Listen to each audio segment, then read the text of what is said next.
Welcome to all the participants for the today's virtual CP meeting. On that one is New Age IPOs for startup. We welcome to our today's resource person, CA Gauri Mithi and CA Sambhav Chopra. CA Gauri Mithi currently working as a director at Edwin Advisory Services Limited, which is engaged primarily is providing startup advisory, fundraising and project consulting services, which also including strategic decisions making traditional business. Also engaged in conducting risk-based audit, developmental standard process for listing companies. Prior to this, she has worked with the Deloitte as an assistant manager in transfer pricing domain. She has completed her master in financial management from Blerick Business School, Belgium, and she has been professionally qualified as chartered accountant. Mr. CA Sambhav Chopra. CA Sambhav Chopra is right now currently working in Tata Strategic Management Group, the internal consulting arm of Tata Group. He works as a strategic consultant in the financial services domain there. Previously, he has been an entrepreneur in the climate change and organic agriculture space. One of his startups was last value at $500,000. He has worked in a venture capital firm and is also an angel investor who mentors earlier startups. He is CA, CS and MBA from IIM Ahmedabad. With this, we welcome to our resource person. We have with us our Vice Chairman, CA Dr. Raj Chawla, vibrant and committed, and that one is so much enthusiastic in that one is promoting this startup. He was earlier worked as a chairman NIRC, and that one is he's the currently council member as well as the vice chairman of the 3 committees standing non-standing committees, as well as our vice chairman committee on MSME and startup. With this, we welcome to CA Dr. Raj Chawla to today's VCM, and we are handing over the session to CA Dr. Raj Chawla for his address. Thank you, Dr. Sambit Mishra ji.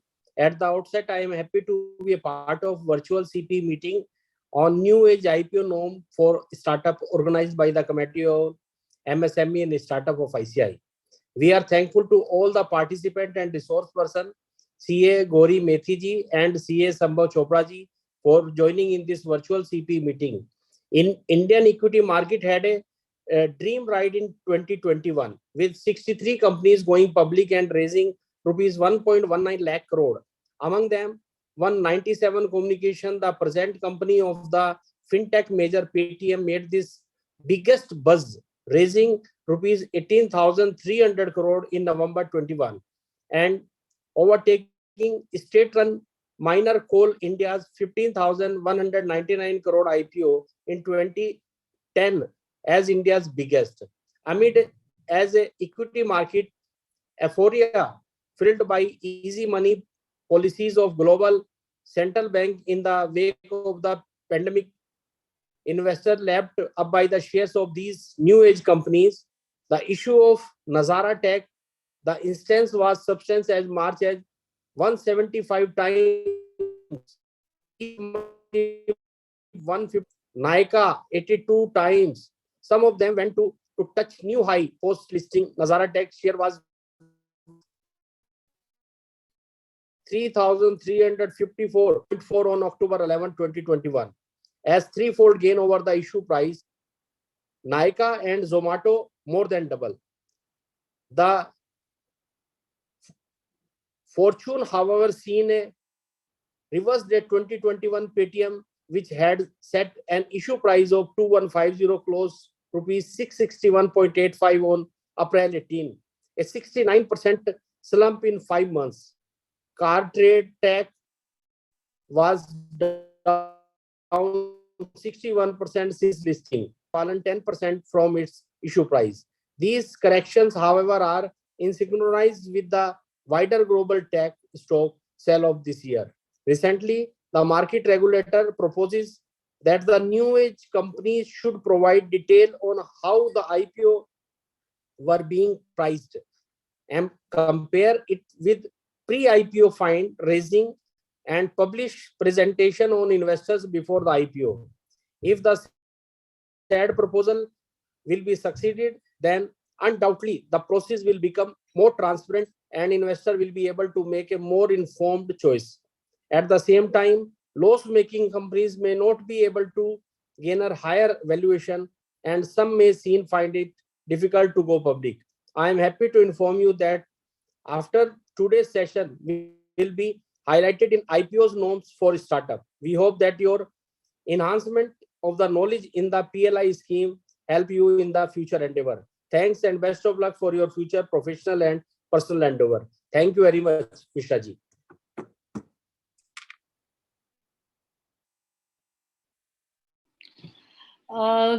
Thank We welcome to CA Gauri Miti and Sambhav Chopra. We are handing over the session to them. For that one is further proceedings.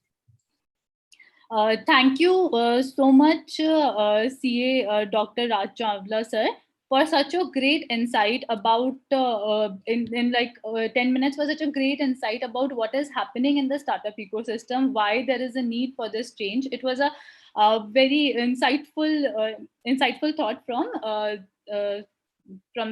CA Dr. Raj Chawla ji, and also thank you so much Dr. Sambit Kumar Mishra sir for organizing this session and giving me an opportunity to present my ideas on this topic. And it's like I am also thankful to the Committee of MSME and Startups for organizing such interactive sessions and trying to bridge that gap between the chartered accountants and the startup community. Now, today's topic for discussion is new age IPO norms for startups. So now, today I would like to discuss in detail what is happening in the startup ecosystem, what are the changes that are being proposed by SEBI as a regulator in easing those listing norms, why these changes took place in first place. So as the chairman was explaining to us that there are changes in these norms, and as we all are aware about the startup ecosystem, the listing of Paytm, Zomato, all these well-known startups. So why what is the change that has happened in the listing norms? So SEBI has allowed listing of loss-making companies in the Indian market. So earlier there were certain companies like Make My Trip, Yatra.com, which were loss making, and because SEBI did not allow listing of these companies in the Indian market, so they were listed in the overseas market. Then later on, the regulators realized that it is important to provide the relaxations in the listing norms so that these companies can be retained in the domestic markets and can be listed here. So in order to retain them, there are certain relaxations with respect to certain relaxations that are being provided with respect to listing of loss-making companies. Then there are also some other reasons, like as we look at the startup ecosystem in general, we see that there are a large number of unicorns that have been created. So if we look at the numbers, then as of May 2022, there are approximately 100 startups that have been converted into unicorns. Now, to be a part of that race, and as this number is still booming, so the private equity players and the venture capitalists are also interested to invest in these startups and be a part of their growth strategy. But the thing is that normally their tenure ranges from somewhere between 5 to 8 years. Then SEBI is also easing these listing norms in order to provide an exit opportunity to these venture capitalists and private equity players at the right time. So these are the some of the reasons why these changes are happening in the startup, why these changes are happening in this ecosystem, and why there are relaxation in these listing norms. Now, if we look at the number of startups, as we were discussing, that there are 100 startups that have been converted into unicorns. But it is also an interesting fact to note that out of those 100 unicorns, there are only 23 startups that have been profitable. Others are loss-making companies only.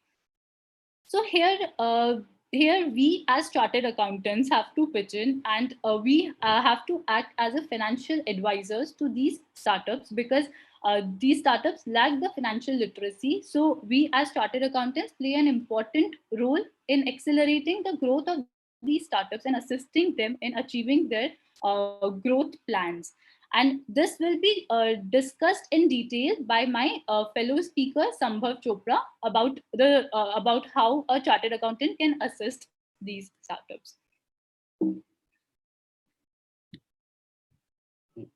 So now, just an overview of what is happening in the startup ecosystem in general.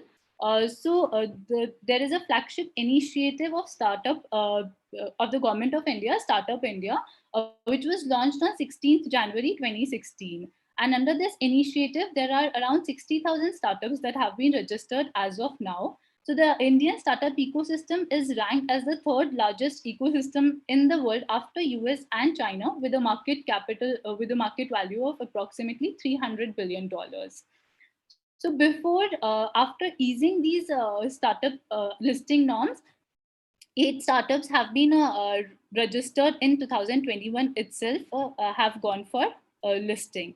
Then if we name a few, then after there were changes in relaxation in these in the startup listing norms, then Zomato was the first one to take advantage of this relaxation, and it got itself listed. It was the first loss-making startup to get itself listed in the domestic market after the relaxations were provided. But there is also an interesting story. We are not really sure if Zomato, so these ease of these listing norms has provided an exit opportunity to the venture capitalist or private equity players that we were discussing before, or it is also providing an exit opportunity to the founders as well. So if we look at the case of Zomato, then Zomato raised like multiple rounds of funding, and the valuations of the company was also very high. But then when it got itself listed in the year 2021, and after listing, the shares of the promoters holding in the company was reduced to less than 5%. So we are not sure if this ease of listing norms is providing an exit opportunity only to the VCs and the private equity players, or it is providing an exit opportunity to the founders also. So currently the founders of the Zomato do not have a financial interest in the company, and it is the public's interest which is at stake. So this is a debatable question that so everywhere around we see that the startup ecosystem is on the boom. Then we also see an example of Mensa, which is the fastest growing unicorn. In less than 6 months of its incorporation, it has been converted into a unicorn. Then there are certain other startups like Nykaa, which was also a first female founded startup which got itself listed in the Indian market. Now the thing is that there is a study which suggests that the time taken for any startup to convert into a unicorn has reduced by 50%. Earlier, it used to take 10 years for a startup to get itself converted into a unicorn, but now that time has significantly reduced by 50%. And we are expecting that the same will happen in case of listing as well. So the time taken for any company to go for listing will also reduce by 50%. But the question that remains unanswered here is whether this ease of relaxations, these easy listing norms is providing an exit opportunity to these private equity players and venture capitalists, or it is providing an exit opportunity to the founders as well, and keeping the public's retail investors at risk. So this is a debatable issue. So apart from all the boom that is happening in the startup ecosystem, this is a question that is yet to be answered. Now here we will discuss about certain pros and cons of going into the public. So the biggest advantage of going into public is to provide an efficient access to the capital market. So it gets easier to raise money through equity, and it's easy. So if the public is interested in the company, then it's easier to raise money from them, and it gives a great attention and better brand recognition to the company. So this is the biggest advantage of raising funds. Then the biggest disadvantage or the biggest con with respect to going public is the high flotation cost, high cost IPO cost, and the time. So this process of going for listing is a very time consuming task. and it also involves a lot of cost is involved in that. Then it also leads to dilution of the equity shares of the investors and the promoters. So now we as chartered accountants have to analyze the pros and cons. We have to analyze the cost benefit analysis. We have to do the cost benefit analysis for these startups before they go for listing, and and determine the right timing to go for listing. Then apart from these pros and cons, there are also certain success factors which shall be kept in mind before the company goes for listing. So for any successful IPO, the most important factor is to have a strong management team. So a strong management team is basically the face of the company. They are the ones who go out and sell the story of the company to the investors, to the public, and based on their story only, people are willing to invest in any company. So a strong management team is a must for a successful IPO. And also a management team only takes a part in all the critical decision making. So they are the ones who determine the fair pricing, the timing of the IPO, and also makes the company IPO ready. And so it is important to have a strong management team for any company to go before going for listing.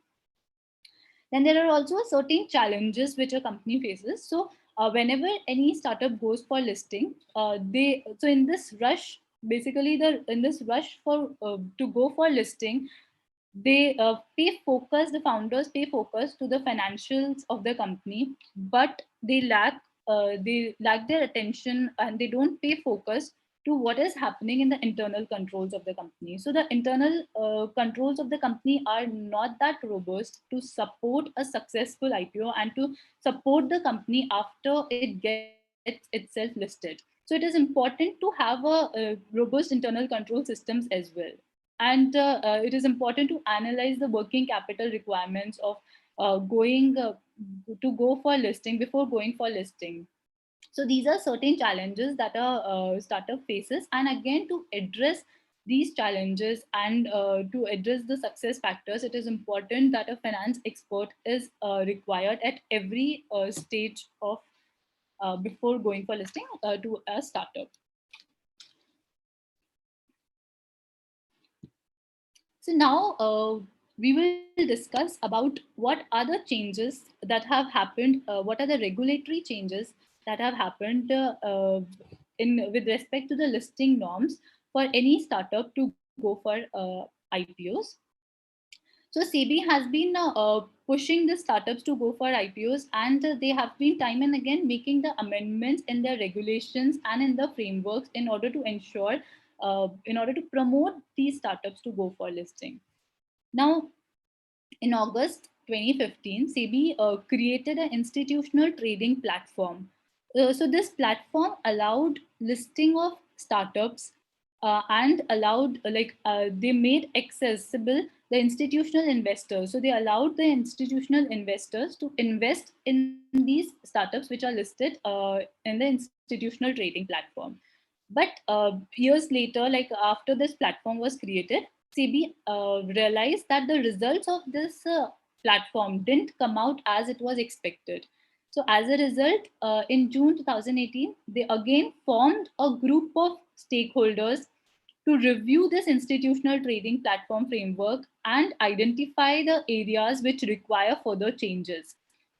And based on these rounds of discussions, based on these multiple rounds of discussions, SEBI finally modified the institutional trading platform into innovators growth platform. So they eased certain listing norms and created this innovators growth platform. So there are, for instance, like we will discuss about some of the changes that happened in this innovators growth platform. For example, in case of IGP, the eligible investors the size of the eligible investors reduced from 10 lakhs to 1 lakh. So earlier, in case of ITP, an institutional investors can invest a minimum amount of 10 lakhs, but now in IGP, they can invest an amount of up to 2 lakhs as well. So this has provided So this provided basically an access through which so the listing so in ITP a company that has been listed in ITP can list to the main board after 3 years of listing. But in case of IGP, it can list after 1 year of listing in IGP. A company can be listed to the main board. So basically, it will provide an access to the. It will provide a quick access to the funds. Then there are also certain eligibility criteria with respect to institutional investors.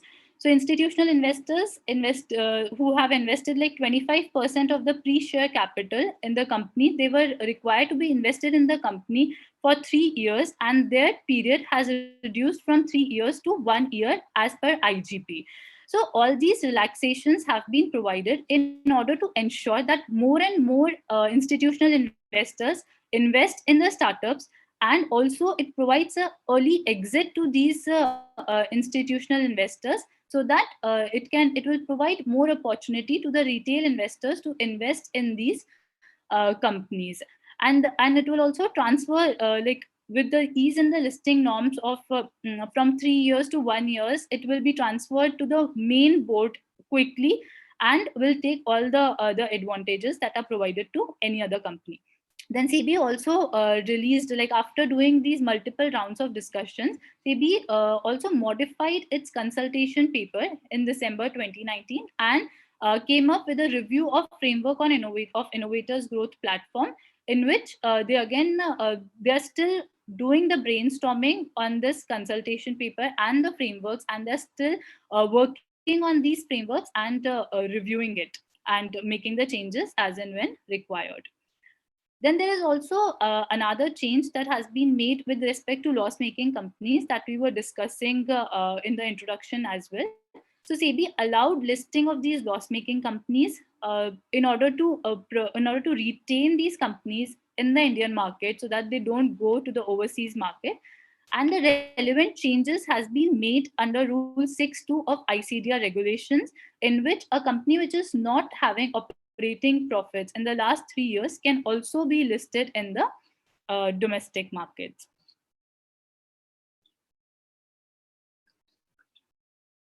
So now, as we were discussing about the changes that happened in the listing norms of the by SEBI, there are certain changes which are so now we will discuss about the changes that happened in those norms for listing. For example, as we were discussing that now loss-making companies are allowed to list in the Indian market, but they have to follow certain regulations with respect to the listing. For instance, in case of a loss-making company, 75% of the net offer has to be made to the QIBs, 15% to the HNIs, and remaining 10% to the retail investors.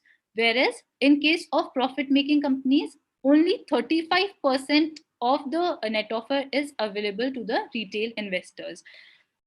So in this case, SEBI is ensuring that the interest of the retail investor is safeguarded, it is protected by limiting the offer that can be made to the retail investor to 10% only. Then another one is with respect to the lock-in period. So SEBI has increased the lock-in period for anchor investors from 30 days to 90 days.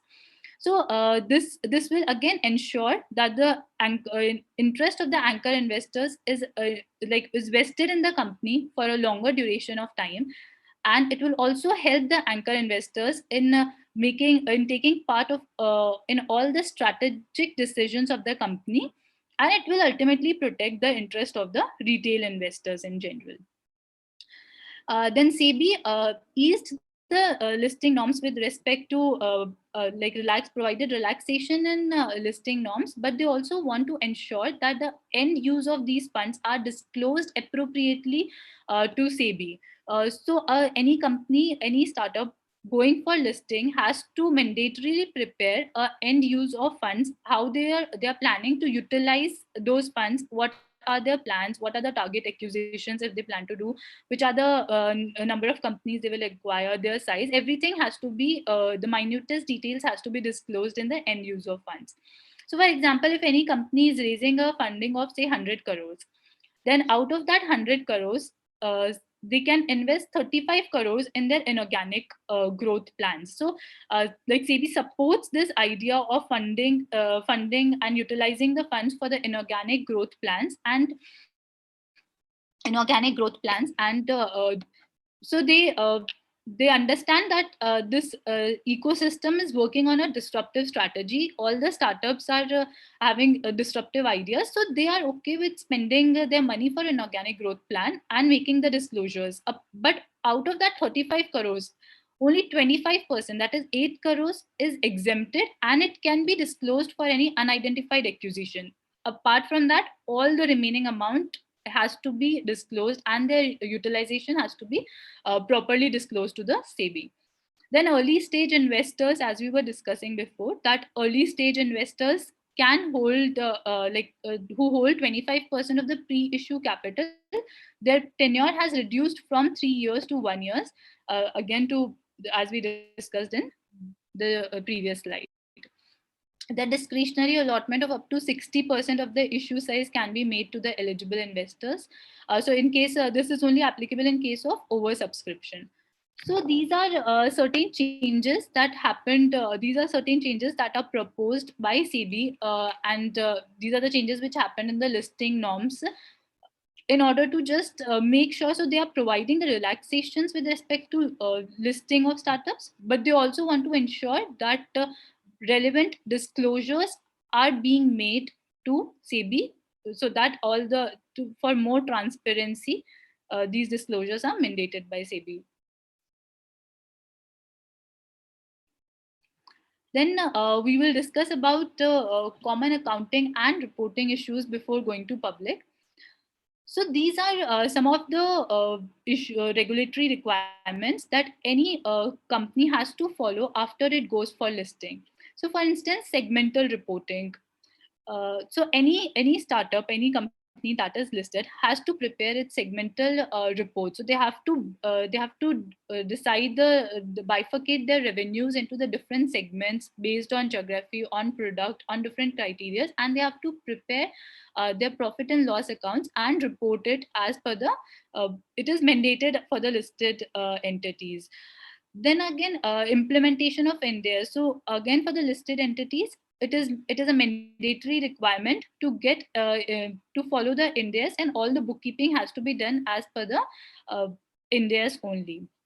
So in implementation of the Indias and preparation of segmental reports, again, a chartered accountant plays a very significant role in getting this company and getting any company IPO ready, and in assisting in all the functions that are mentioned here. For instance, stock-based compensations. So this is a very common practice in case of a startup to issue ESOPs to the employees in order to retain the talent, in order to make them a part of their business. So the timing of these ESOPs,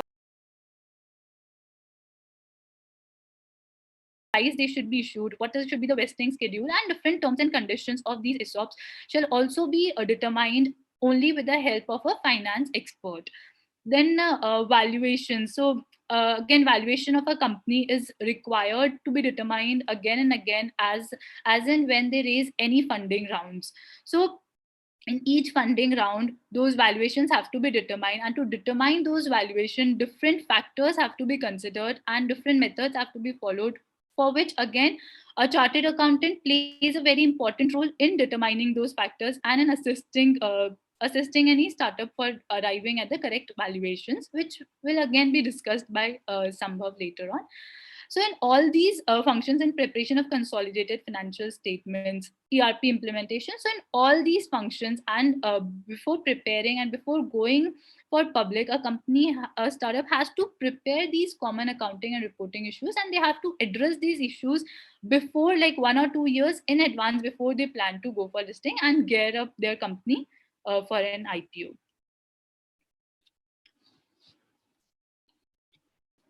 So now, as Chairman Sir was also explaining about the case of the Paytm, so now we will discuss about Paytm's listing. So we all are aware about the company, we all are using Paytm on our day-to-day basis. And we are also there was a lot of buzz in the market about Paytm's IPO. It was also the biggest IPO with the issue size of 18,000 crores after Coal India. So when the company went for listing, the price range that was fixed was ranged from 2080 to 2150 per share. But when it went for listing, then on the first day of listing itself, the share closed at a 27% discount and closed at a price of 1564. So when we studied the reasons for this decrease in the listing price, then it was analyzed that the company was overvalued and the valuations of the company was too high. So if we look at the parameters that were used to value the company, then in case of any fintech firm, normally the valuation price to sales ratio ranges from 0.3 to 0.5 times. But in case of Paytm, the price to sales ratio was 26 times in comparison to any other fintech firm. So the company was overly valued in comparison to its peers. Then also, if we look at the profit making companies, so the comparable that is used for any profit making company, like profit making company is valued at 9 times of its future earnings, but Paytm was valued at 49 times of its future earnings. So again, the valuation of the company was too high, and it was reflected with the decrease in the prices, and with this like the current, if we look at the current share price, then it has decreased by more than 70%.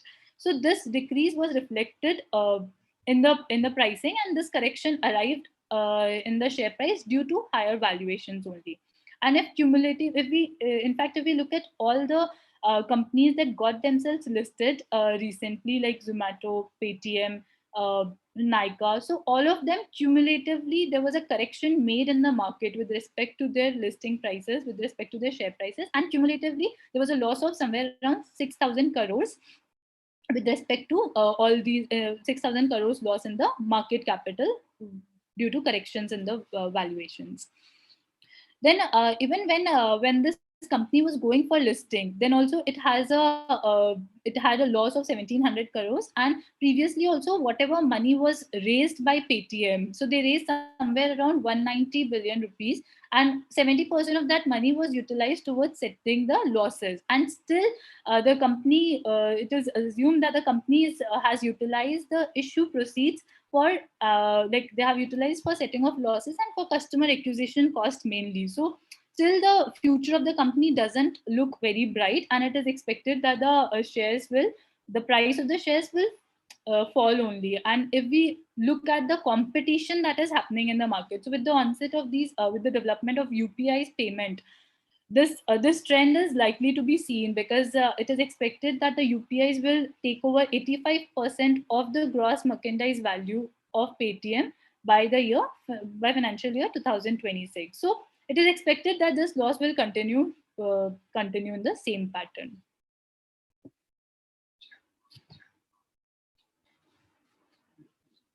And valuations now, as we can see in case of Paytm, that valuations played an important role, like how valuations change the picture. And valuation is in fact a game changer for any startup, because earlier valuation methods that were used, like mainly discounted cash flow methods was used for valuation, and they were based mainly on forecasted profits. But now, as these startups are not profitable,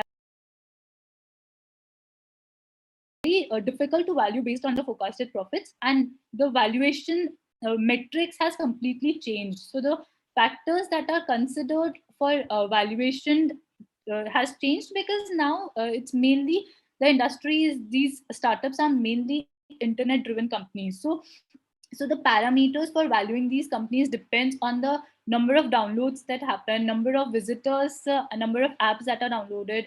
So the complete parameters of valuing any startup has changed. So it depends on the customer acquisition cost, what are the churn rates, burn rates of any startup. So there are different factors that are considered. And ICI is also in its ATQ on startup valuation has notified that these factors should be considered for valuing any startup. And with respect to valuation, we will also have an insightful session on the different methods that will be used for valuation by Sambhav in the next session.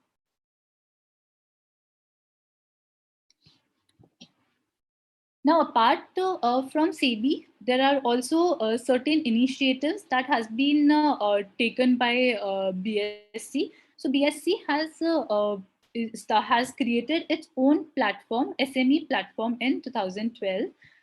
Later on in 2018, it also added startup to that platform.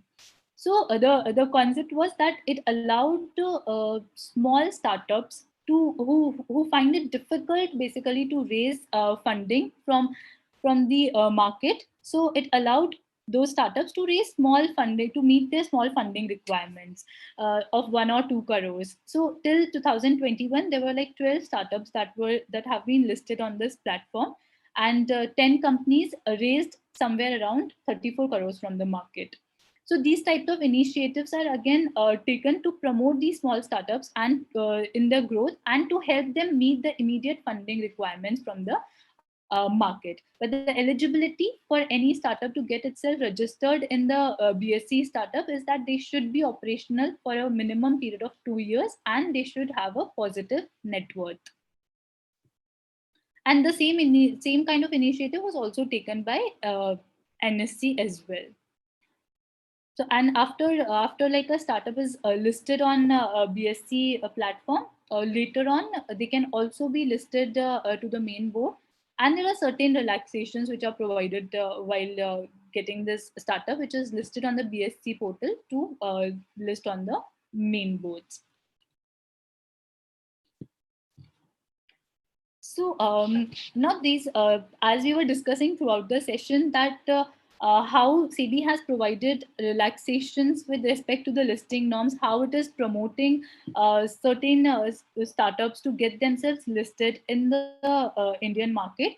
But we also noticed that there are certain downsides to it as well. So SEBI has provided relaxation, but these relaxation has also played a different role. Like they have also, like for instance, as I mentioned about Zomato. So in case of Zomato, it provided exit to the founders only. Then in case of Paytm, it was very highly valued, which ultimately led to the loss of the retail investors retail investors. So in order to safeguard these retail investors, SEBI is still considering whether just still modifying the consultation papers and still coming out with the frameworks with respect to these listing norms, and they plan to tight those norms. And for now, like these were some of the upcoming Indian startups which were due for listing, and they have submitted their prospectus and other IPO documents. For example, in case of OYO, it submitted its draft red herring prospectus and IPO documents, but it's been more than 5 months that the SEBI is still analyzing these documents, and it is happening in case of other startups as well. So all these companies which planned to get themselves listed in the year 2022, SEBI has put a hold on these documents, and they're analyzing these documents in detail, and still they're like finding out, and so they want to save the interest of the public, and they want to ensure that before any other startup goes for listing, it should not be a failure. It should be a success for the startup as well as for the public in general. So in order to safeguard their interest, for now they have put a hold on listing of these startups, and they're analyzing all the IPO documents and the draft red herring prospectus and every other document that is being submitted in detail, and they're analyzing the valuations of these companies in detail in order to ensure that these companies are listed at the correct valuations and the interest of the public is safeguarded. So there are certain proposed IPO norms which are likely to be included in the SEBI's consultation paper in future.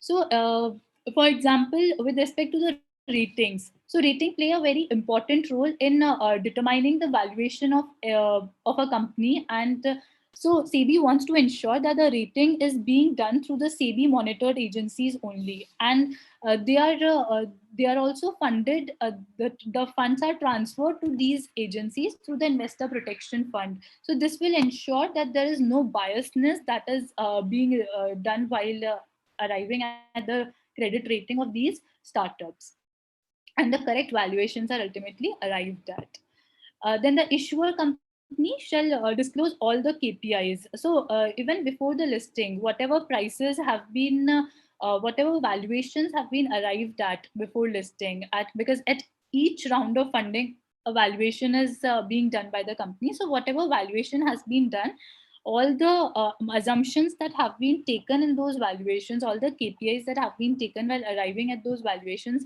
shall be disclosed, and a justifiable reason for taking those assumptions shall be provided to SEBI, and they shall be also be certified by the statutory auditors. Then the pre-IPO, so whenever any valuation company is involved in arriving at those valuation numbers, then instead of paying any funds to them, they should also be paid in the form of the shares, and those shares shall have a lock-in period of 6 months or 1 year. So this will ensure that the companies that are involved in arriving at the valuations of these startups, they also arrive at a correct valuation, and they just don't overvalue any company just for the purpose of raising funds. So to ensure that the correct valuations arrive, their interest should also be vested in the company in the form of shares itself.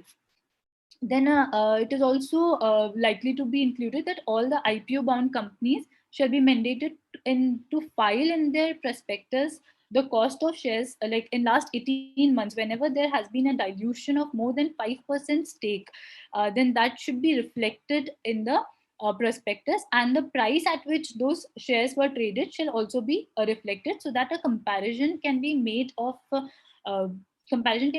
current price and the prices at which the shares were sold in the past years. So these are some of the proposed changes that are likely to be included in the SEBI consultation paper. And still a lot of brainstorming is being done by SEBI with respect to the norms that should be included, and what should be the what should be the disclosure, and what should be the restrictions that should again be included in while any startup goes for listing, and how the valuations shall be arrived at, how the projections shall be arrived at. So this will be discussed now by my fellow speaker Samba. He will describe in detail about what are the valuation standards, what are the valuation methods that have been used, and how the projections for any company is arrived at. And later on, we can take the question Q&A if there are any. So I would like to introduce Samba. So Yeah. Samba, Thank you, Gauri. Thank you for the enlightening information. There's a lot of stuff here that I didn't know about, and it's just interesting the direction that I think we are moving in as SEBI. So, like Gauri had already mentioned in the deck, one of the other things that SEBI is looking at right now is SPACs, which is currently there in the US. SPAC, some of you may already know, is special purpose acquisition company in the US. What happens over there is that, so I'll also share my screen. What happens over there is that they list a blank company which has no financials, no revenue, no valuation, nothing. They just list it. What happens is an expert, maybe let's say an expert in climate change, goes to the exchange and they list their company, and they have a target that they'll acquire a startup or an eligible company in the next 18 months. Basically, the purpose of doing this is to save a lot of money that you spend on investment bankers and do it in a rather cost efficient way. So whereas directly listing it would cost them around 7 to 10% of the issue size, doing it via a SPAC only cost them around 3 to 5%. So that I think can be, while SEBI is still mulling it, I think it can be a good opportunity area for the CA, because then the major game over there is compliance and not the valuation, not the role which investment bankers primarily play. So if SEBI comes up with that, definitely it can be green opportunity area for CAs. Of course, the norms will be much different from what is there in our counterpart US SEC Securities Exchange Commission, because over there the norms have been much more liberal, whereas SEBI is much more cautious, and I would say for the better, they safeguard the interests of investors. So the shape of a SPAC could be much different, but it's, I think, a positive movement. Secondly, like Gauri had mentioned, that a lot of startups are not getting approval from SEBI because of maybe controversial financials or questionable valuations. Another reason why it's happening now is because even startups themselves are delaying their IPO plans. For example, Ola has done recently, they delayed their IPO plan by 2 years. Why they've done is because they've anticipated that they will not get the right response in the market, because people are more, as you have seen the debacle of Nykaa, Zomato, and Paytm.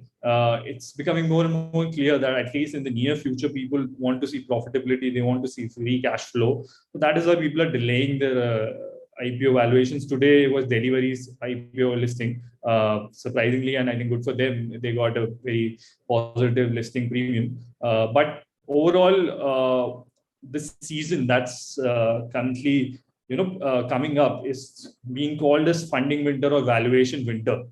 So some of you may know it as similar to the concept of winter is coming from Game of Thrones.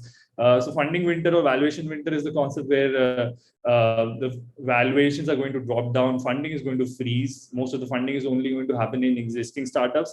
New startups are going to find it difficult to raise funding. Even Y Combinator, which is the leading incubator for early stage startups across the world, has issued a very, I would say, strict warning to all their incubated and cohort startups that for the next 3 years, their objective should be to just survive, and the status should be reset to just default alive, just somehow make it through these next 2-3 years, no matter what it takes, and then you can expect the valuations, the growth, and everything else that was visible in the last 5 years. It will take at least another 2-3 years for that to come back. Now, it's still not there, and I'm no expert to say that's going to come, but that is what the climate looks like right now. Yeah, so that's about the IPO. So that's what Gauri and I were thinking, that with the valuation funding winter coming in, we're not sure how many IPOs will come along. So there are a lot of other roles, and there are a lot of other hand-holding and a lot of other objectives a CA can play in the startup's journey. While it can extend to as much as to helping them raise funds by making pitch decks and everything, we'll not go that far. We'll just see directly what we can help startups with as chartered accountants, and primarily because of our financial knowledge and and you'll see that most of the startup founders, 80-90% of them, I have been a startup founder myself, are from the technology background. So they do get lost when it comes to financial statements, and that too, when you look at annual reports and when it's divided in all these heads, income, expenditure, and the format, everything.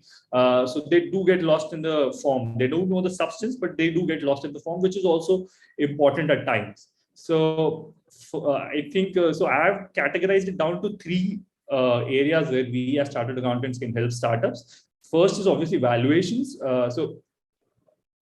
This, I think, again, is a high volume, high frequency opportunity for a chartered accountant, because while the startup will only go for IPO once, they do raise private funding multiple times, 3, 4, 5, 6, 7 times before they go for an IPO. So every time they do that, I'm sure most of you would already know that they file this PAS3 private allotment form of ROC, and mostly they issue compulsorily convertible preference shares, but they value the shares at that time. And because the nominal value of the share remains same, and everything else goes in the share premium amount, but they value the amount, value the shares amount. Now, how do they do that? And a lot of CAs are actually helping startups do that. And if you're not doing it, you can pick it up because you already have the fundamental knowledge as CA. And it's not that difficult to do. So if without any further ado, if I start with the process of valuation. So first, let's look at a very basic concept of what is even the terminology of a valuation of a startup. So there are basically 2 terms when you're valuing a startup: the pre-money valuation and post-money valuation. Pre-money valuation. So let's say, for example, you're raising 25 crores as a startup, and your valuation today is 100 crores. then your post-money valuation will be the valuation after you receive that funding. So today, my business fair value is 100 crores. I'm receiving 25 crores of funding from an investor. So my post-money valuation becomes 125 crores. And obviously, subsequently, my shareholding as an investor in that startup will be 25 by 125, which is around 16%. 20% in the startup. So yeah, this is the pre-money and post-money valuation. Again, I think the difference is very clear, but it's very important to know when you're talking about valuation, whether you're talking about the pre-money valuation or the post-money valuation, and also some of the valuation methods that we look at right now. Some of them will give you a pre-money valuation, others will give you a post-money valuation. While I'm at it, I think I got another question. I got a question here on the chat while Gauri was speaking, that someone asked why OFS are allowed on hefty premium for loss, offer for sale are allowed on hefty premium for loss-making companies. Why not government should bring a different formula, not a DCF? Investors are losing a lot. It's a very good pertinent question currently, considering how much people have lost. I myself lost some money in startups, I guess. So I can say that, yeah, it's a good question. But I'm not sure how much SEBI's purview is here, because most of the startups, when you see practically the funds they raise, depends on how much funds they need and less on the valuation. And once you have raised a Series B, Series C, Series D, before you're going for an IPO, let's say you are valued, before you go for an IPO, you're valued at $100 million. You would obviously want to list at something over $100 million, at least 1.5x, 1.6x, depending on the IRR that your latest investor would want. So that is, which is around 20 to 30%. So the thumb rule would be that you would at least want to list somewhere around that. And DCF, it being as a fairly acceptable method of valuation across the world, is what most of the valuers use to justify that valuation. So it's not that easy to do away with DCF, but as I'll talk subsequently, there are more valuation methods, which are especially useful during early stage. But yeah, before I get into that, so ICAI has issued valuation standards in 2018, which I think give a very good theoretical structure to how this valuation process can work for not just startups, but also for late stage companies. And these are, I think, the key. So there are other valuation standards also, but I have somehow shortlisted the key valuation standards, I think, which are useful if you are creating valuation report or if you're valuing a startup.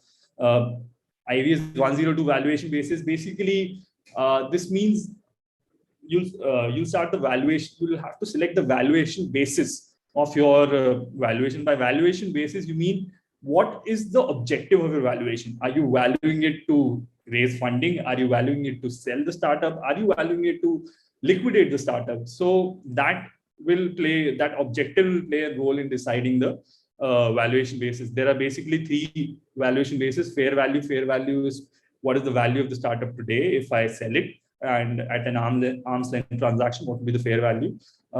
Participant specific value is a little nuanced. For example, if I'm selling, if as Flipkart, I'm selling myself to Amazon, then Amazon will have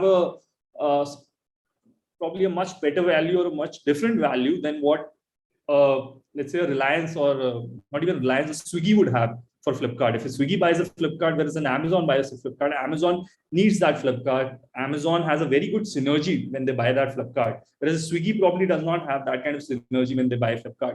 So that is a participant specific value comes into play. It's very nuanced, not usually used, but it's good to know about this. Liquidation value, as the name tells you, and I'm sure most of you are already aware, if you sell the business today, if you liquidate everything, then what value will you generate? How much cash will you create?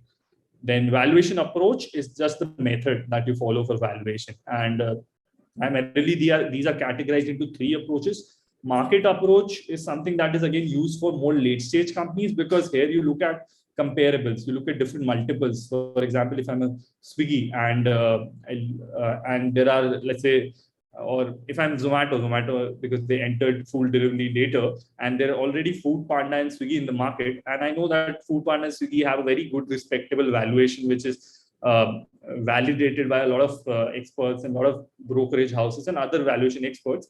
Then I can look at the comparable. I can look at maybe the revenue of Swiggy and Food Panda. I can look at their PAT. I can look at their EBITDA I can use these metrics to value my Zomato. So that is the market approach. Income approach is essentially DCF. You look at the projections of income, and then you calculate the present value, and then you ultimately come down to the company valuation of the company.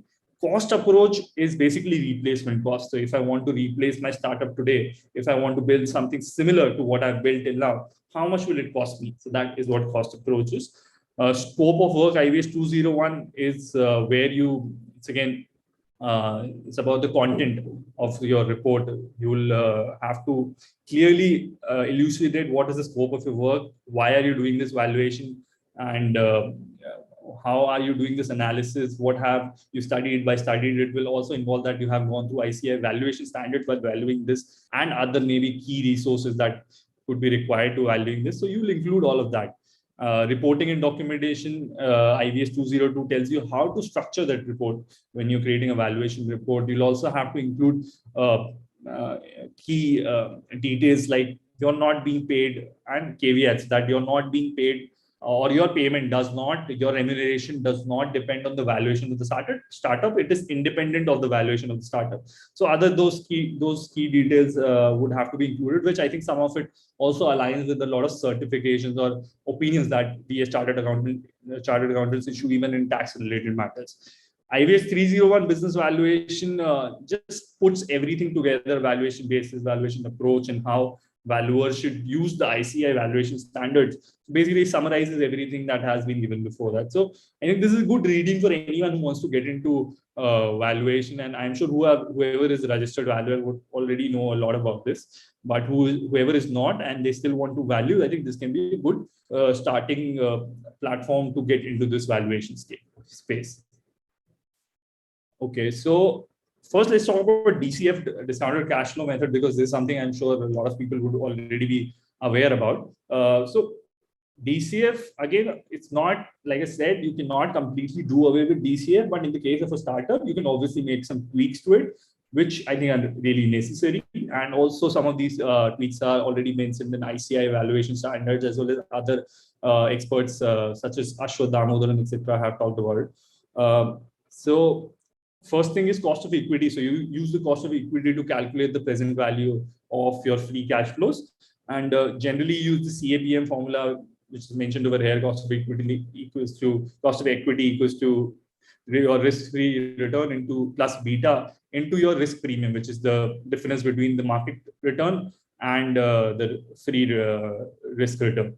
Beta is basically the risk that you incur for this particular deal. Now, here in the case of startups, it is advisable to also include a company-specific risk premium. Now, company-specific risk premium is again a very qualitative number that you would have to arrive to, and you have to look at a lot of different things. You'll have to look at the probably the political risk if the companies, for example, so there's this startup Vested, which allows you to invest in US stocks. So let's say there's a startup which comes along and they'll allow you to invest in Chinese stocks. And then the political risk, the governmental risk, international risk comes into play. Another risk is maybe the co-founder risk. So there are a couple of startups recently who have had co-founder tussles, such as Zepto, Zilingo, etc. So maybe you can assume that there are a lot of co-founders and there's not a lot of bonding in those co-founders, or some other signals which tell you that co-founder tussle can happen, then again, that becomes another risky factor. Technology obviously is a risky factor. Is the technology that the company proposing, is it feasible? Is it ready? Is it deployable? Is again something you have to look at. For example, Theranos, I think, is a very interesting example from the US market, which is one of the biggest, if you would call it, startup scams in the world. The startup was valued at $8 billion. The last valuation was $8 billion. The founder of Theranos, Elizabeth Holmes, had claimed that they have come with a new technology where they could do your CBC test, your blood test, everything, just by taking a drop of your blood. And instead of taking the whole vial with the injection as they do today. But ultimately, it turned out that it was a fake story, and she was just trying to fake it till she makes it, but yeah, she could never make it. So that's why the bubble burst and it came down. So technology was a huge risk over there. So yeah, you have to look at, you have to come at a number it could be 10%, 12%, 13% for a company specific risk premium, and you add that to your risk that you the cost of equity that you come down to with your CAPM. Another thumb rule to look at this cost of equity could be just the annual return or the IRR that VCs and other angel investors and other startup investors expect. So currently in industry, they expect around 25 to 30% IRR to their LPs, which basically fund VCs. So that is what they promise. So your cost of equity, if it's around 25 to 30%, then that's a fair assumption. Secondly, another thing that you can do while valuing through DCF method is truncate the value of equity. So every startup has a probability of a failure, and it could be more, it could be less, and it also depends on the stage of the startup. It's very early stage, the probability of failure could be more. If it's a late stage, the probability of failure could be less. Again, it could depend on users. Maybe the startup is only a year old, but they have somehow accumulated millions of users and they are spending a lot of time on the app. Then that probability of the failure of that startup would be low, because if nothing else, they have users, and somehow, even if they're not able to monetize them, I'm sure there are other startups who would be interested in acquiring those users by maybe acquiring that startup. So again, a lot of nuance over here, but you can, but this gives you basically these all these caveats. They give you an option to add more logic to your DC valuation. And as Ashwath Damodaran, who I believe is the expert in valuation, has said that valuation is neither an art, neither a science. It's probably a craft. So it's not, it does not follow the precise principles of science, but it has a logic to it. Everything that you do has to have a logic to it. So that is what we try to do. We try to introduce as much as logical factors to it as possible, instead of assuming everything. Then another thing that you can look at is discount for lack of marketability, which is basically, since it's a private startup, there is no, it's not listed on the exchange. It's not liquid. The shares that you hold are not highly liquid, and obviously that will reduce the valuation of the company by some amount. Lastly, which I think it's anyway done in DCA, but it's very critical that you ensure that you include all the convertible instruments while you're calculating the total number of equity shares. This will include convertible preference shares, convertible debentures, and any other convertible instrument. And now there are instruments called safe notes as well, which will also eventually turn into equity. So you have to include all of that while you're calculating the total equity shares. You need to calculate the total equity shares, because that is what you need to arrive at the value per share. And that is what you essentially give at the end of the report, a valuation report. You do not tell what's the value of the company explicitly, you tell what's the value of a single share. So yeah, that's why you need to also ensure that you have the number of total equity shares that you have taken is correct. Right. So after DCF, let's look at more, I would say, new age methods of valuing startups. And right now, in the beginning, let's look at pre-revenue startups who are not having any revenue, but they have started their operations. So we look at three methods for them. First is Berkus method, as you can see on the screen. So what you do in Berkus method, it's again for a very early stage startup. If it's pre-revenue, it's early stage only. So Berkus is an angel investor, and his hypothesis is that, like someone mentioned already on the chat, that DCF is questionable.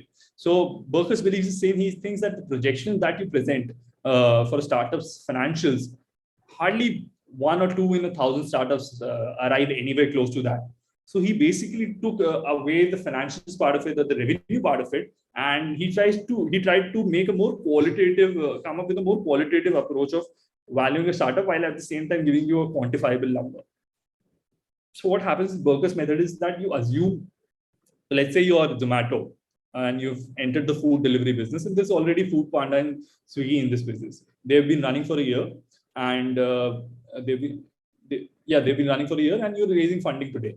So what you do is that you look at the valuation of average valuation in that industry at your stage. So however old I am today as Zomato, I look at what was the valuation of Swiggy and Foodpanda on an average at that time. So let's say the average valuation at that time, based on the funds they've raised, or you can look at the MCA past 3 numbers, most of this data is publicly available.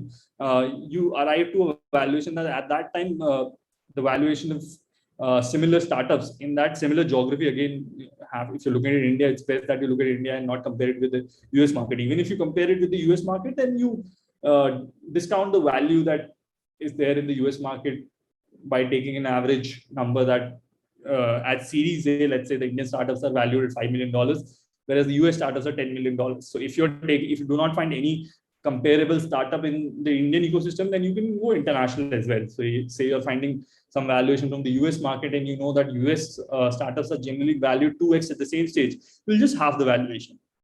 So these are some of the ways you can arrive at the valuation of a similar company in a similar geography. So let's say you come at the number, down to the number of 50 crores as a valuation at today's stage.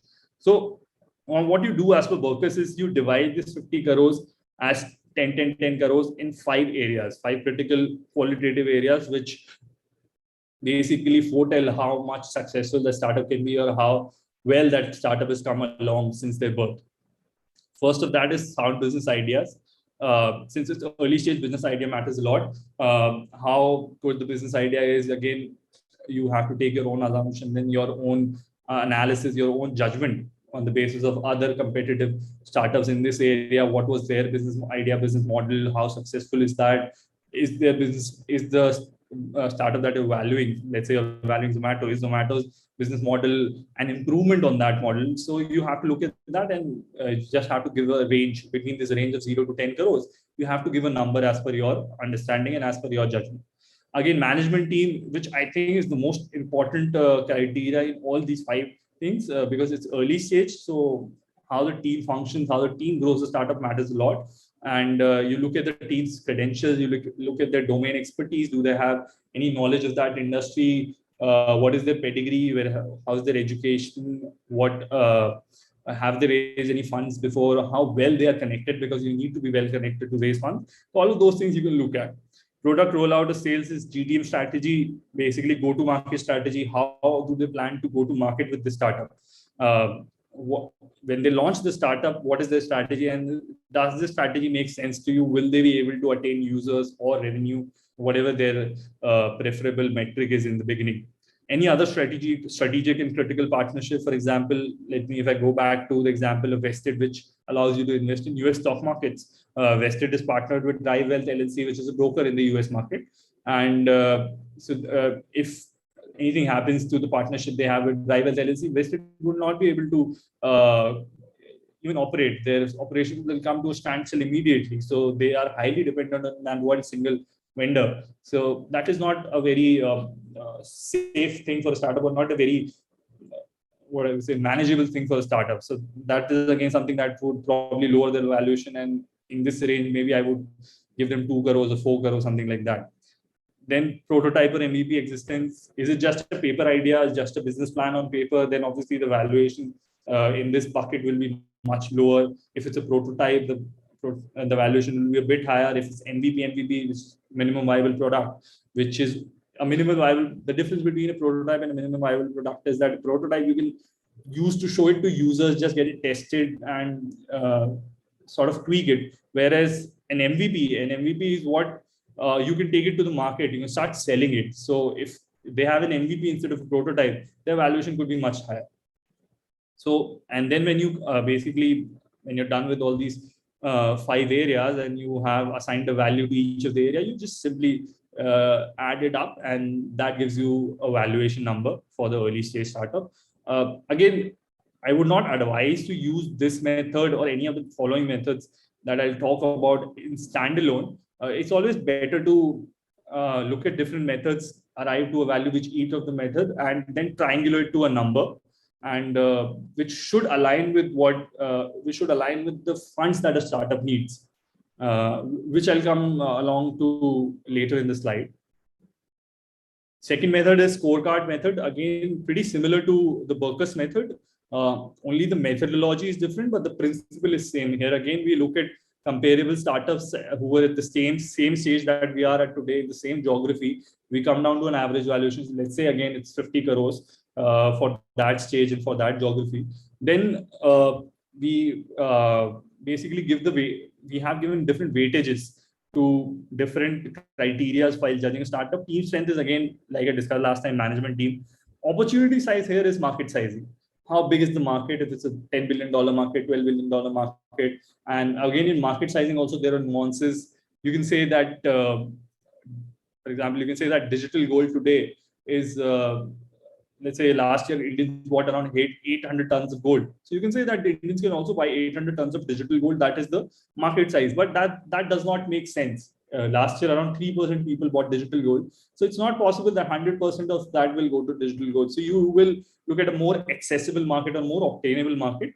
And then you come along to an opportunity size. And generally the thumb rule is in India, if the obtainable market is in north of $2 or $3 billion, then that's a good market size. And that's a good problem to solve. So if that is the case, then you can give them 20, 25% as it makes sense to you.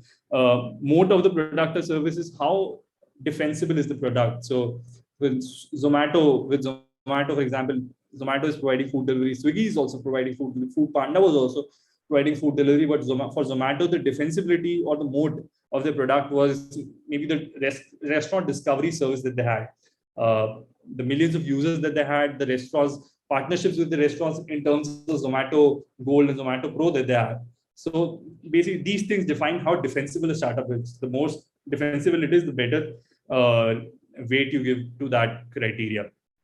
Competitive environment, again, if there's very less competition, then you give them a good weight. If there's another nuance here is that if there is no competition, then does this market even exist? If I am selling a game where you can basically play as a doctor online and you can see whether I want to become a physician or I want to become a oncologist or I want to become a cardiologist just by playing a game. Let's say I come up with this kind of startup, but there is no company, not just in India, but even anywhere in the world who's doing that. So does this market even exist? And then that is, again, also not a good signal. And my competitive environment in that case would again be a bad signal. And if I have like 2-3 startups over there or 2-3 businesses who are doing the same thing, then that is a good sign that there are other companies also who are maybe funded and they also understand this is a problem to solve and they are also trying to solve it. So this is a good problem to solve and there are others who are backing this problem. But again, if there are 10-20 startups who are solving the same problem, then it becomes a difficult proposition to differentiate yourselves and to succeed despite those other companies who are doing something similar. Go-to-market strategy, again, I have discussed earlier. Need for additional investment. So if the investment that you're raising right now, it only allows you to build your prototype or MVP, but does not allow you to get into market, launch, start your revenue, then again, that is a bad signal for you because then you cannot redeem your investment unless they raise another round of investment. So it again funding becomes a crutch for the startup and they'll have to raise funding to for them to return any money to their investors. Others is anything else. It can depend on what it again, because startup again is very nuanced world. It can vary for what kind of industry you're in, what kind of technology you're solving, whether online, offline, hardware, software play, whatever it is. So it can be very different for any startup. Another method, again, similar, but it has even more criteria it looks at is risk factor summation method. Here, again, for example, let's say the average valuation of the startup, let's say it was 60 crores. And for 60 crores, I divided and the risk of across these areas, let's say if it is low in every area, then I'll give 5 crores for each area. And that will come to a valuation of 60 crores for the startup, which I think is the ideal valuation. Now I'll just look at the risk and I'll categorize it in one of these buckets. Is it very low, low, neutral, high, very high? If it's very low, it's good for us. I'll give them 5 crores out of 5 crores. If it's low, I'll give them 2.5 out of 5. If it's neutral, I'll not give them anything over for that. If it's high, maybe I'll take away 2.5 crores from the valuations. Very high, the risk is very high. Then I'll take away 5 crores from the valuations that basically penalize them for the high risk approach that they're taking. Quickly going through these areas, management is again something that we've already discussed. Stage of business, the earlier it is, the higher risk is there. Political risk again depends on what kind of work you're doing. If you're if you need RBI's, for example, called crypto, there's a huge political risk over there. And something like a NBFC play or a mutual fund play, there's not much risk over there because it's an established market. Manufacturing serviceability risk, again, whether you'll be able to deliver what you're working on. Because there are startups that have very long gestation period. For example, Ola. Ola set up their gigafactory, sorry, not the gigafactory, but this scooter factory, the electric scooter factory in Chennai, and they took a lot of time to manufacture their two-wheelers. They could not meet the commitment that they had assured to the public, so there was a manufacturing risk over there. Sales and marketing risk, self-explanatory. Funding capital risk, capital raising risk, we've already discussed earlier. Competition risk, technology risk. Litigation risk, again, could be something that, for example, startups in the lending space right now are facing. A lot of startups that issue you these quick loans, which you get in 2 minutes. Some of these are affecting your CIBIL score. So there's a huge litigation risk that they are facing right now because they've issued, unwittingly, they have issued loans to retail investors, and it has spoiled their CIBIL. And yeah, that's why they're facing a lot of litigation risk right now. International risk, if you are exposed to international market, maybe you're stationed over here in the country, but most of your customers are in the US, or let's say in Russia, then again, there's a huge international geopolitical risk that can come into play here. Reputation risk is your co-founder, maybe your co-founder, any other key managerial person in your team, they can affect your reputation, as it happened in the case of Uber, when the founder of Uber, Travis Kalanick, faced some harassment charges. So that damaged their reputation. So that can also happen in case that is also a risk. Potential lucrative exit risk, again, it's related to the market size. If there's not a big enough market, if there is not, for example, let's say SEBI was not that supportive. Let's say SEBI did not allow startups who are in losses right now to list in the to list on the exchange. There was very little exit options available. There were very little exit options available to startups. The only exit option at that time would have been to sell your startup to another startup, and ultimately they would list in some foreign market. So that is how you can look at potential lucrative exit risk.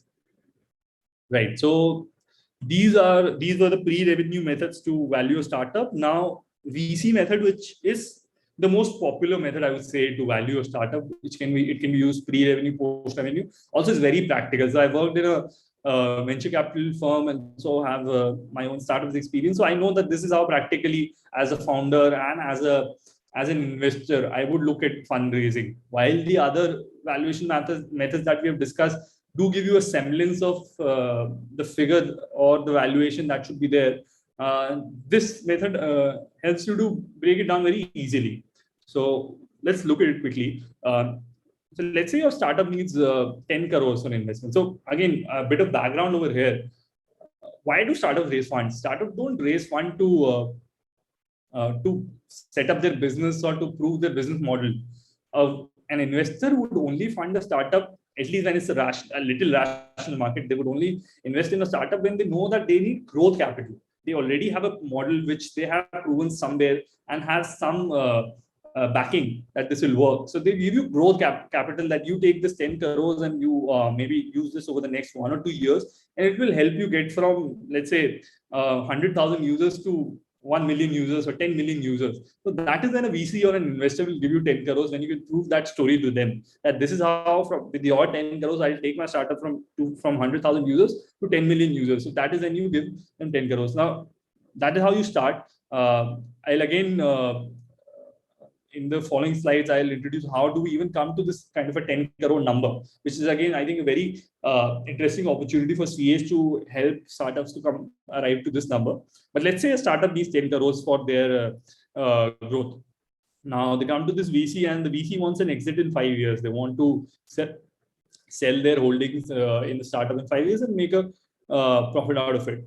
And let's say they want to make a 30% profit out of it, as I mentioned later. And now what you do over here is you try to calculate the value of the startup after 5 years or whenever the VC wants to exit.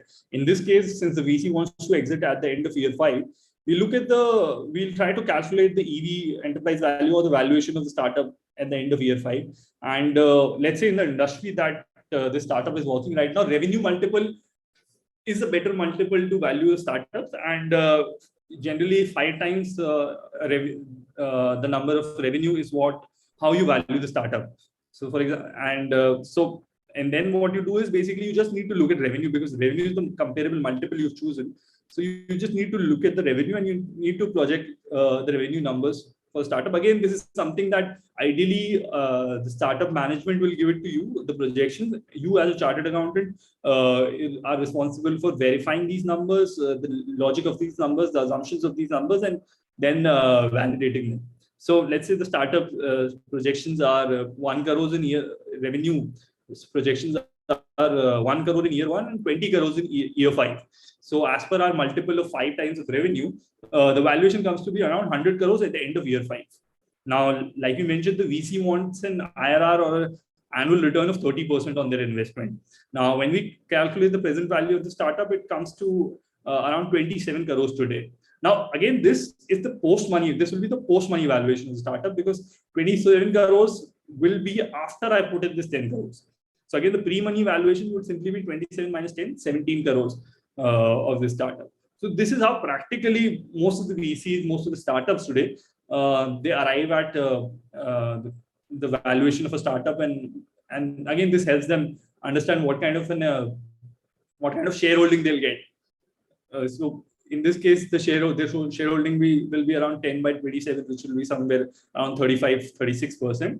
And generally, again, the thumb rule over here is that you don't look at the post-money valuation of a startup and the investment needed for a startup to arrive at the shareholding. Shareholding is also a predetermined or a number which you have and already have an arrangement with the founders and within the founders and the investors. Generally, what happens is, as an angel investor, you would probably take more like a 20-25% or 30% stake in the startup, whereas an institutional investor like a VC or later stage private equity firm, early stage private equity firm, you will take 15 to 20%. That is what is generally followed in the industry, but again, it can vary in any of the cases. So yeah, so this is how you arrive at the post-money valuation startup. In the previous methods, we were arriving at the pre-money valuation of the startup. Now, for post-revenue, again, DCF again is one of the methods that you can follow. There are other methods that you follow. One of them is First Chicago method. First Chicago is nothing but DCF, but we add some more probability to it. So we make 3 scenarios. The best case scenario, which is what your success as a startup would look like. A base case scenario, which would show what would happen if you just survive in this market. And worst case is where you fail. And so you calculate the projections in all these 3 cases, and you calculate valuations in all these 3 cases separately. Then you assign a probability of each of the case happening. Again, the probability could depend on a lot of measures, as some of those we've discussed before. It could be based on political risk, the stage that they're in, the need to raise funds, etc., all of the things that we've considered earlier. But that will give you a broad idea on how to give those probabilities to each of these cases. And once you've given these probability, you basically multiply the probability, each probability with each of the value that you've arrived in each case, and then you simply add it to get to the valuation. So this is how this is again, I think it is a better and more nuanced way to value a startup than a DCF method. It is similar to a DCF method, but one with an extra layer. So that is why I think this is preferable over DCF. And again, I think this can be a differentiator if you as a valuer go to the startup and you pitch that you won't just look at DCF, but you'll also look at more pertinent and more relevant valuation methods, such as First Chicago method. Then the other method is comparable transaction method. As the name signifies, you look at, so let's say, for example, Zerodha is bootstrapped anyway. So let's say Upstocks is raising funds. Upstocks and Grow are almost in a similar domain. And they see that Grow raised, let's say, $1 billion when they had 10 million users. So they know that for each user, they're valuing themselves $100. And Upstocks has 5 million users. So Upstocks can also value themselves at $100 million, $100 per user, and they can value themselves at $500 million. So this is just looking at one number, obviously, is not enough, but you can look at different metrics, and you can, through that, you can compare the value and you can arrive at a valuation for your startup. So these were the methods that I wanted to discuss for valuing a startup. Now, The next thing I want to discuss is projections. So when you are raising fund as a startup, a lot of VCs, investors, they ask for projections from the startup. And it's not easy for an engineer or someone who does not come from a financial background to create full-fledged projections in detail, financial projections in detail, because like I mentioned earlier, it is possible for them to get lost in the various line items that we have and how we categorize income and expenditure. And this is where I think it is a good opportunity area for chartered accountants. So I'll just share an example of a projection that I did for one of our startups earlier. And so these are the revenue projections. So the idea again here is to not assume everything, try to have a logic for everything as far as possible, and try to break down each number as far as you can. Try to drill down as much as you can. So when I'm arriving at the total net revenue number here of $44,000, I'm doing a lot of calculation over here to arrive at that number. So basically, if I give you a background of the startup, this is a HR tech startup which allows companies to give perks to their employees. So for example, if I'm working in Infosys and I partnered with this startup, let's say the startup's name is Classmate, and I partnered with Classmate. Classmate provides Infosys a lot of opportunities to provide gift cards and other memberships, subscriptions, etc. All these lucrative incentives to their employees to retain them, to further reduce their attrition and to increase the motivation of their employees. So this is a very budding industry right now. There are not a lot of companies that are just helping others. Companies provide very valuable, very lucrative perks to their employees. So that is what they're doing. And the registered base over here is, which is 217,000, is basically the number of users they have. And this is again the total number of employees that they have of all the total companies that they have. So basically the startup was operational for a year or two, and the starting figure of users was around 217,000.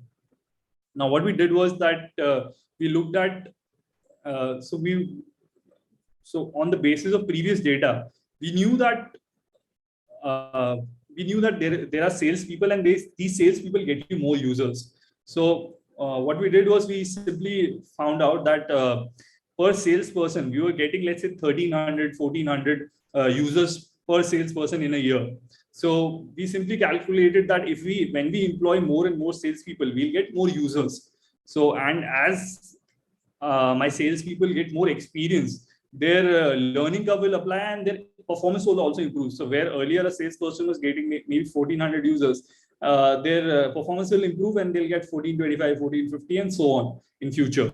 So I simply use this number 12 into 1,400 to get to the total new user registrations that I'll have, 16,800, 17,100, etc., etc. And this we have added in the registered base for this month. Now, next we look at total transacting users. So we know out of these 217,000 users, not everyone will be using my product. Just because you get an offer or you get any perk, you don't usually use it every time, and there is just a portion, a specific portion of the audience that uses it. So again, based on the historic data, they've calculated that around 32,000 people, which is around 15% of the total registered base, will use the product.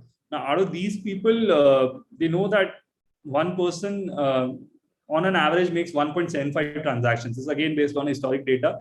And on the basis of 1.75 transactions, we know that we'll make around 60,000 transactions during the year. And I know that in every transaction, on an average, I'm doing a GMV of $12. By GMV, I mean the transaction value is $12. So total GMV is $680,000.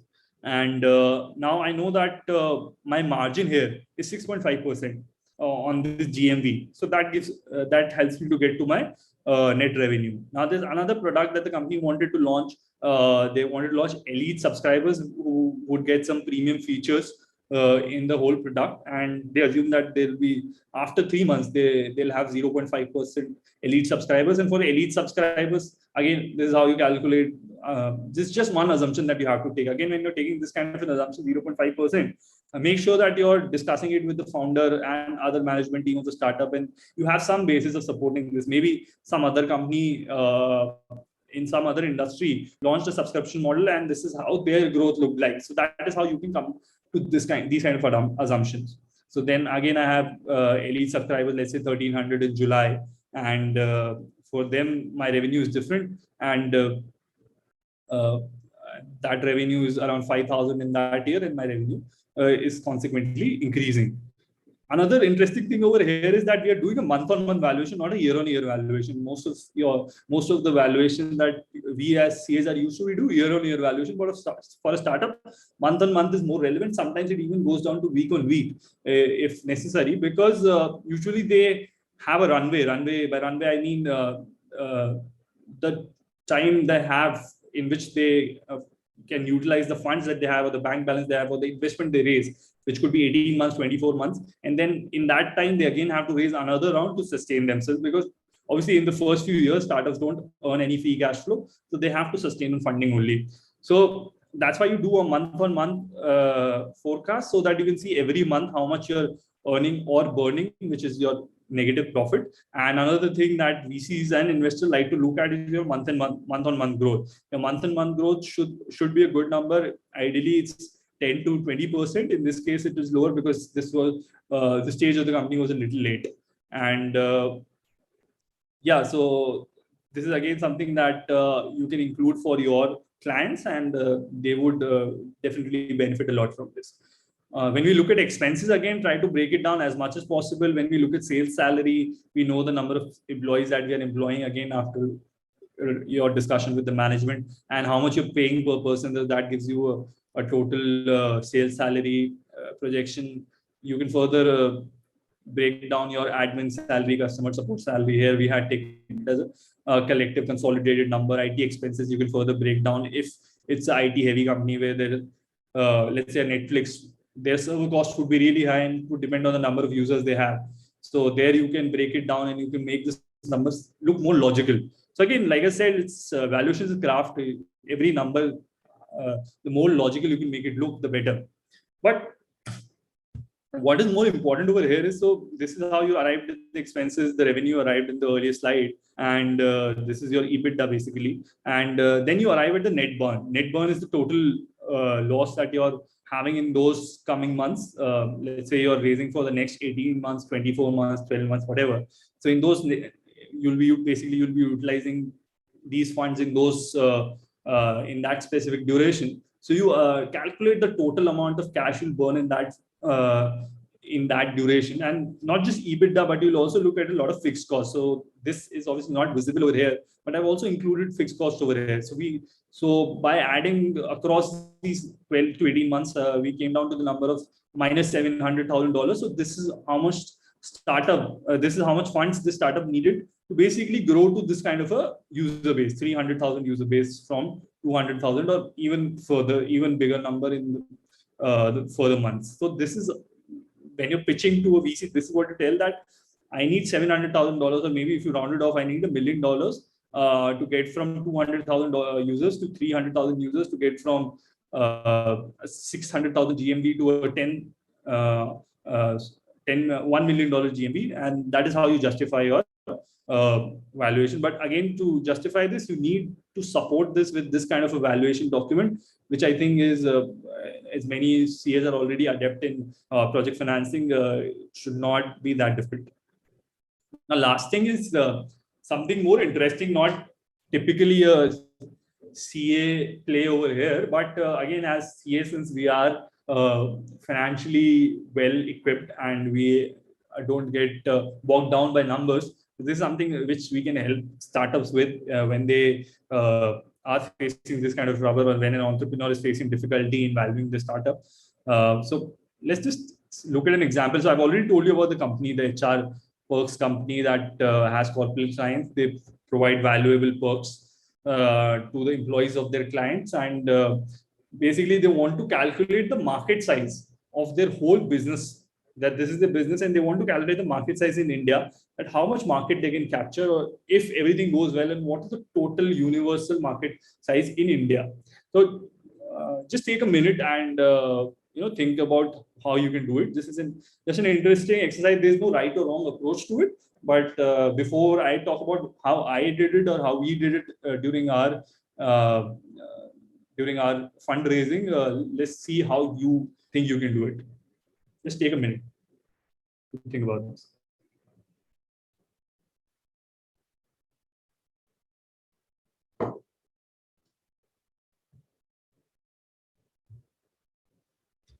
Right. So in case of an interactive one, it would have been much more fun, but I would not like to waste your time. Let's get right to it. First approach that we took was very simple. We assume that, so you get these numbers from income tax, right? What is the total salary of people who are earning more than 10 lakhs in India? And these people are, because obviously they are salaried professionals, they're filing their income tax returns. So you get this total number. Let's say the number was 1,000 crores. So 1,000 crores of total salaries of people who are earning more than 10 lakh in the country. Obviously, the number is much, much bigger, but for the sake of brevity and clarity, I've just taken 1,000 crores. Now the share, now again, this is something that you can get from the management. They'll tell you that around 1 to 2% is the share of perks in the CTC that a company gives to their employee. So you can take the number of 2% as 2% as a reasonable number of share of perks in the CTC that a company basically provides to the employee, the cost to company that is there. And again, the startup would know what is their margin in the perk business. Like, for example, in the previous slides, I showed that the margin that startup had was 6.5%. Let's assume that they have a margin of 10% in the total GMV. So the GMV here would be 1,000 into 2%, which is around 20 crores. That will be the gross merchandise value, or the gross business, or the gross value that the startup can create, or that can be created in the perk business in the country, 20 crores. And now, when I look at the revenue opportunity, I know that out of the GMV, 10% is the revenue margin. So then I can arrive at my revenue number, which is around 2 crores. And this is one approach. Another approach could be to divide the companies in service company and service industry and manufacturing industry. And let's say you take on the basis of management's experience with the clients, they know that only companies who have at least 50 crores of turnover would be interested in this kind of product. So again, it's through MSME data and other data, you can arrive at the number of startups who are businesses who are earning more than 50 crores. It could be more. I just assume that it's more in service industry and less in manufacturing industry. And then again, you put another assumption of target companies, that how many of these companies would actually be interested in your product, because you cannot assume that everyone would want to introduce perks for their employees. So, but you can still take a rational assumption. You know that in a service industry, the companies value their employees much more than in a manufacturing industry, again, because the kind of workforce that you have in service industry, you have a white collar workforce. In manufacturing, you have a blue collar workforce. So the inclination to buy this kind of product would be more in a service industry. Now, you just look at what is the employee benefit share, basically the salary expense that the companies in these industries incur. For this, you can just look at 5 or 7 annual reports or financials of some sample companies in each of these industries, and you can come at an average number. Let's say on an average company in a service industry who's at least earning 50 crore turnover was spending 30% on employee expenses, whereas in manufacturing they were spending around 10% on employee expenses. And then again, you look at average turnover. Average turnover here, getting that would be tricky. You will not find this number directly anywhere, but there are some data which are available for cities or regions. For example, I found the data for Mumbai, where I could see that average turnover, when I look at companies that have over 50 crores of turnover, the average turnover was around 100 crores. In service and manufacturing, it was 75 crores. So that is the average turnover for the companies that I'm considering. My percentage share of perks remains the same. Gross margin of the startup remains the same. and that gives me a total when we basically calculate this gives you a total available market of 3.3 crores. Now, it's always best to, like I said, triangulation is how you do valuation and even market sizing in the case of a startup. You look at different approaches that make sense to you, and then you average, you take an average number from the 2 or 3 logical approaches that make sense to you. So ideally, what you would do in this case to calculate the market size is that you'll take an average of 2 and 3.3, which is around 2.65 crores, and that is how you'll give the total available market size, which is basically the total potential revenue that can be earned in this industry. Now, again, this is very high level number because you're considering everything considering everything. So again, there is some nuance in market sizing. The first tier is total available market, which is the universal market that can be there. You can obviously restrict it by the geography. The second tier is serviceable available market, where you can put some more nuance that while total available market does exist theoretically, but practically it's not possible to attain that kind of a market size. Serviceable available market, you make it where it's a little more feasible to get that market, and that is how you come to a SAM. So then the last tier is serviceable obtainable market, which is the more realistic market size, that this is what can be attained at least in the next few years. Maybe after 10 years, my TAM becomes easily accessible. But right now, in the next few years, I know that my serviceable obtainable market is what makes more sense. So in this case, how you can come to a SAM or a SOM number is what you can do is basically, in the case of approach 2, instead of taking companies that have over 50 crore turnover, you can take companies that have over 100 crore turnover, 200 crore turnover to reach at SAM. Whereas in SOM, you can just take companies who are listed right now. And you can assume that only the companies that are listed would be my clients. And that will be my immediate market for the next 2-3 years. And that is how you give a more realistic number. So again, like I said, there's no right or wrong approach to it, but we as CAs, we can help in a lot of domains, especially in fintech domains or other areas, because we have a lot of auditing experience and a lot of other industry experience. So we also know how to arrive at these numbers, or how to find numbers from RBI, from MCA, from SEBI, etc. And we can help founders come to a logical guesstimation. This is basically called a guesstimation of how to calculate the size of market for your client startup.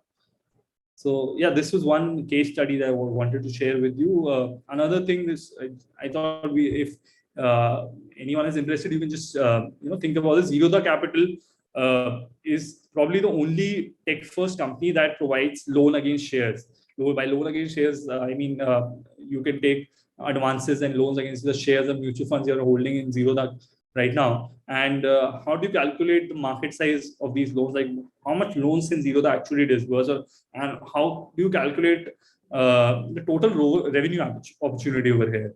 So basically, how I would think of it, this is, and again, there are many more approaches, I'm sure, and maybe you can share some of this with me later on.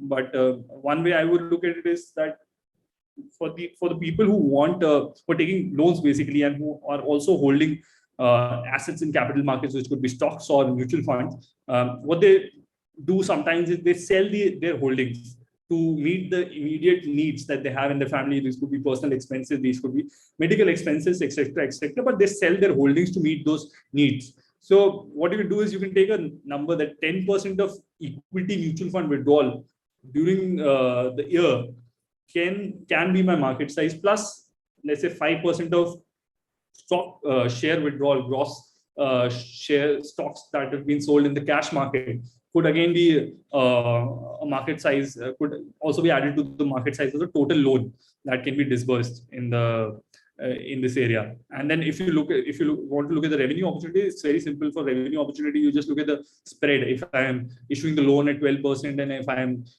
getting the loan at 8-9% from an NBFC or a bank, then the spread, which is 3 to 4%, becomes my revenue opportunity.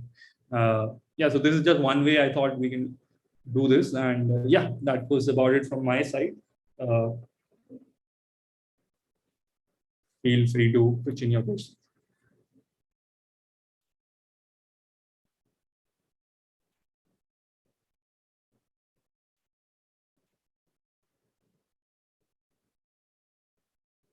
Yes, sir. Some questions are there. Chat box. You just check it. Yeah, so first question I've already answered. It was repeated. The second question is basically about OFS. How can SEBI allow OFS at hefty premium? Again, I think so. In my experience, I think market rewards and market punishes, right? And market forces will come into play as they have already. Startups are themselves delaying their IPO plans, even though they can issue it right now and they can do OFS. It's allowed by SEBI. They can do that and they can get their own. They can, like Gauri said, Zomato's founders shareholding have dropped below 5%. They can still do that, but they're not doing it again because they know that market will punish them. They will probably Delivery had less than 0.5 or 0.6 times of retail subscription. So market is punishing them. So they are ultimately, I think, more than SEBI, the market will justify whether OFS should be allowed or not. It might take some time for that to realistically come into play, as it has taken maybe, let's say, 6 months or a year since the time Paytm got listed to today. But I think market will justify it if SEBI does not do it. SEBI is, again, I think, not doing it because then it makes it does not make India an attractive startup market. And you need not just look at it from this angle of listing in Indian exchange or US exchange, but also from the supply side of funding. So most of the funding that is coming today is from Sequoia, SoftBank, Tiger Global, and all this foreign funding is coming into the country. These startups, they have their locations, operations here. These are benefiting a lot of employees. So that is only happening because we have favorable norms and favorable regulations for startups, and which also allow exit to startup founders as well as investors. So that is why I think it's not that easy for SEBI to remove it, just because it would probably benefit a retail investor who's not cautious enough. Otherwise, if you're cautious enough, you're rational enough, maybe you can safeguard yourself. But yeah, it's I don't think there's any right answer to it. All the questions are covered? Yeah, as far as I see in the chat box, everything is covered. Okay. We are thankful to CA Gauramithi and CA Sambhav Chopra for that. One is particularly new age IPO for that startups. They have deliberated in such a way that it can be understandable by the audience as that one is the viewer. And we are once again thankful to touch upon the topic, which one is the right now, and that one is hot topic for the startup. It's a nice way the presentation has been made. And with this, I just hope for many more sessions from both of you in near future. With this, we conclude the session. We are thankful to each and everyone whosoever has participated in this virtual CP meeting, as well as the today's resource person, CA Sambhav Chopra and CA Gauramithi. Thank you to all. With this, we conclude the session. Thank you so much, sir. Thank you. Thank you, Samrit. Thank you to ICI and the committee, MSME and Startups Committee, for this gracious opportunity.